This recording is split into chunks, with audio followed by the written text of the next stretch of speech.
53-year-old grandmother who was reported missing this month. Metro Police confirmed to Fox 5 they discovered Alisa Good's body yesterday near Harry Reid Airport. It's been 10 days. It's been 10 days. Where is she? You probably have already heard that her body was found yesterday near the Las Vegas airport. And I've been holding off on posting something about this. First, I just wanted to get some more information, some more facts to arm you with.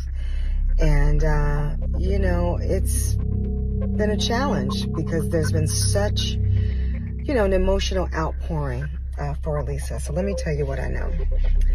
First of all, I was texting with her daughter, Kristen, yesterday after we did our story on Tuesday. She was in Vegas. They'd confirmed through surveillance video that Alisa did get to the CBS and that she left. I was texting with Kristen that, you know, some people had reached out to me from Vegas who wanted to help with the search, and she was excited about that. She was like, wow, are they really going to have the manpower to do it? You know, and she just was very optimistic. That was around noon yesterday. About an hour later, about 1 p.m., that's when we got word at the station that a body had been found, and it was believed to be Alisa Good's, but obviously that's not something we would report without, you know, confirming it with the family. So, and you also have to understand, like, that's not how the family wanted this to turn out. So even though they found out, they weren't gonna, it takes a beat, like they had to process that. So they put out a statement today, you know, announcing her tragic death and thanking everybody for the support. So I reached out to the Las Vegas Police Department. I just heard back from them. This is what they told me. Around 1:45 a.m. Thursday morning, so Wednesday night into Thursday, someone called and reported seeing a body in a drainage ditch near Terminal 1 at the Las Vegas airport. And they said they reviewed the surveillance video, and on surveillance video on August 8th, they see Alisa Goods walking along an embankment and then falling and never coming up after falling. So the big question is, what happened in those hours? What's the data in those hours from the CVS to when she's seen on surveillance video by the airport walking on an embankment?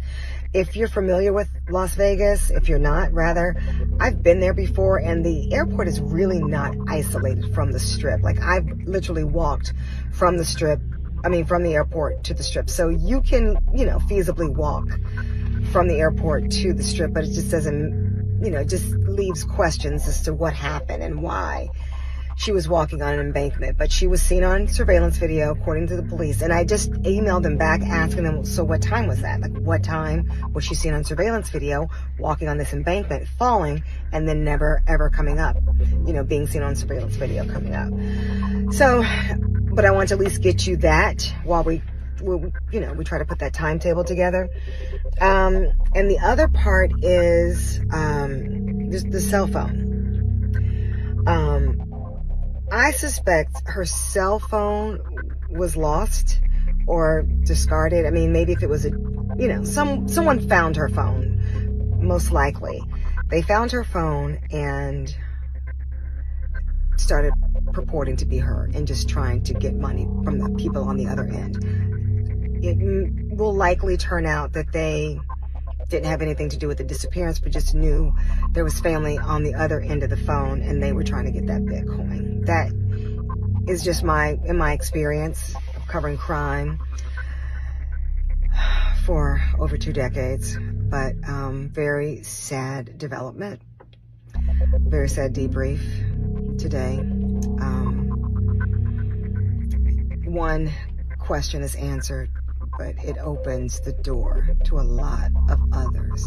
And I do know that it's going to take a lot more information for everyone to be satisfied with the information about what happened to her from the CBS.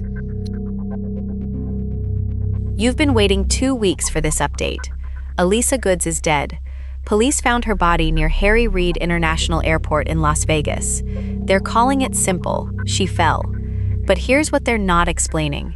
And by the end of this video, you'll understand why she fell and we know what happened are 2 very different statements. Here's promise number 1. We're going to show you exactly where she was supposed to be that day and exactly how far that is from where they actually found her. Here's promise number 2. We're going to walk through who was texting her family for days after police say she stopped moving. Because those two facts don't fit together. Not yet. Alisa Goods was 63, a grandmother of 5. She left her friend's apartment on August 8th to walk to a CVS pharmacy. She never came home. For 14 days, her family searched every hospital, every jail, every possible lead. Then, early Thursday morning, a call came into Las Vegas police. A body in a drainage ditch near the airport. Police say surveillance footage shows her falling, getting back up, collapsing. No further movement after that. That's their explanation. That's the whole explanation. So why does her family still have questions? Why do you? Let's start with where she actually was and where she was supposed to be. To understand why that explanation doesn't hold up, you need to see exactly where she was supposed to be and exactly how far that is from where they found her. Evidence. Let's build the timeline. Every piece of it confirmed. August 8th. Alisa leaves Roger John's apartment near Maryland Parkway and Tropicana Avenue. She's heading to a CVS on Paradise Road and East Harmon Avenue.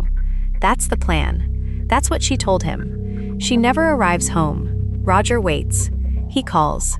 He texts. Nothing. 2 days pass before anyone files a missing person report.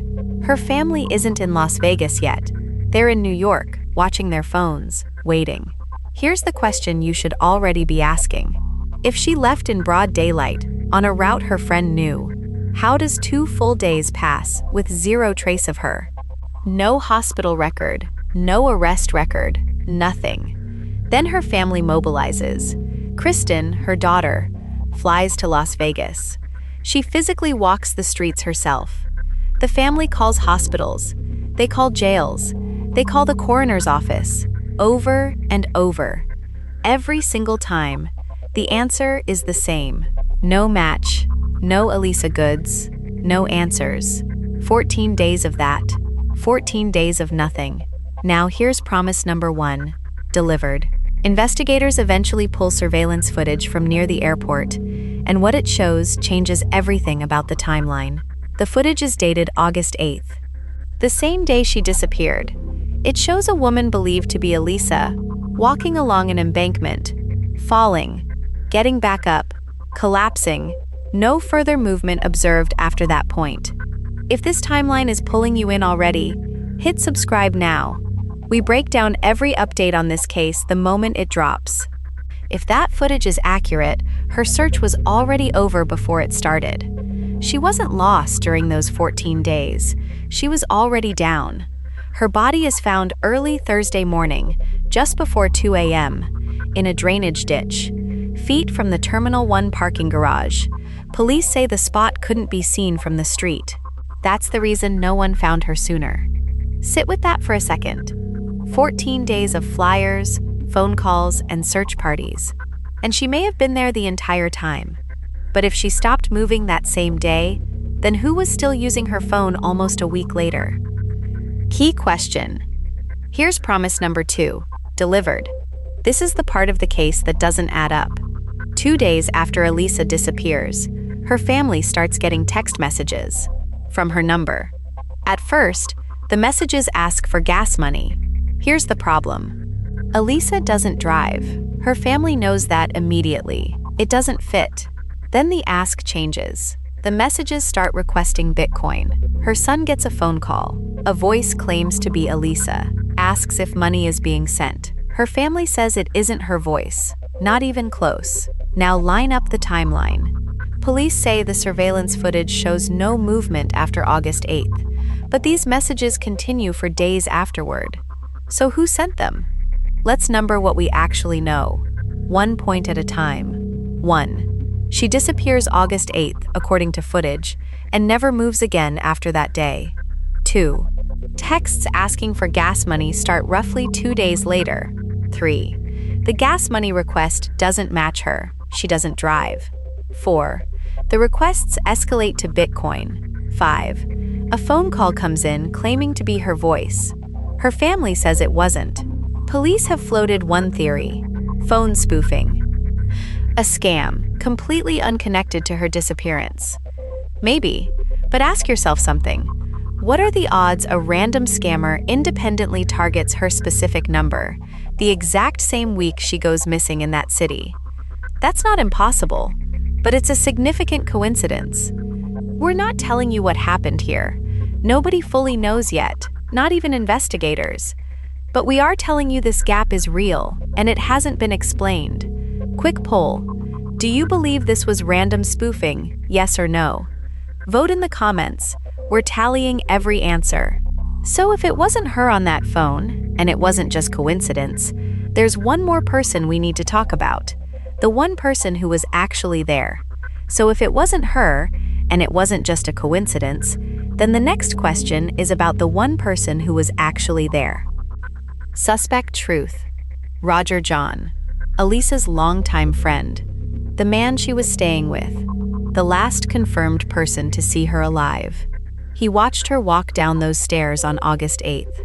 Here's the detail that raises eyebrows. It takes 2 days before anyone files that missing persons report. In true crime cases, that combination, last person to see someone, plus a delayed report, usually pulls immediate suspicion. So let's address it directly. Police have ruled Roger John out as a suspect. People who know him describe someone who genuinely wanted her found. He helped distribute flyers across the city during the search. Nothing in the public record connects him to what actually happened to her, beyond being the friend she was staying with. If this timeline is pulling you in, go watch our first video on her disappearance. Links on screen now. It covers everything before this update, but ruling him out doesn't answer the bigger question. It just removes one name from the list. Because here's what still doesn't make sense. She told him she was walking to a CVS on Paradise and Harmon. She was found near the airport, close to Wayne Newton Boulevard. That's a different area entirely. No rideshare record, no bus record placing her there, no witness accounts explaining the gap. So how does a woman walking to a pharmacy end up miles away, near a drainage embankment, the same day? Clearing Roger John doesn't close that gap. It just makes it more mysterious. Name the one place you think she actually went, between that CVS and the airport. Best theory gets pinned. Which brings us to the question police still haven't answered, and the one detail that could change everything about this case. Unresolved close. Let's lay out exactly where this case stands right now.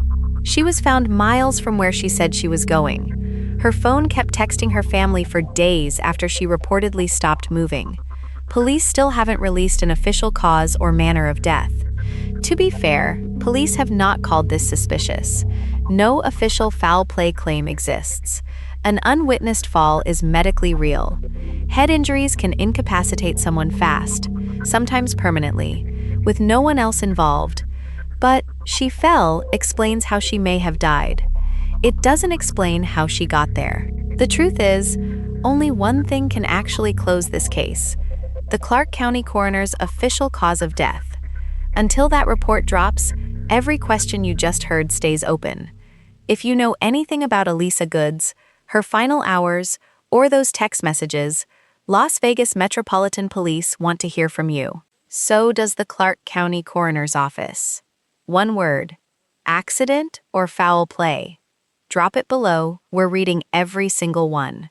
Subscribe and turn on notifications right now so you don't miss it the second this case updates.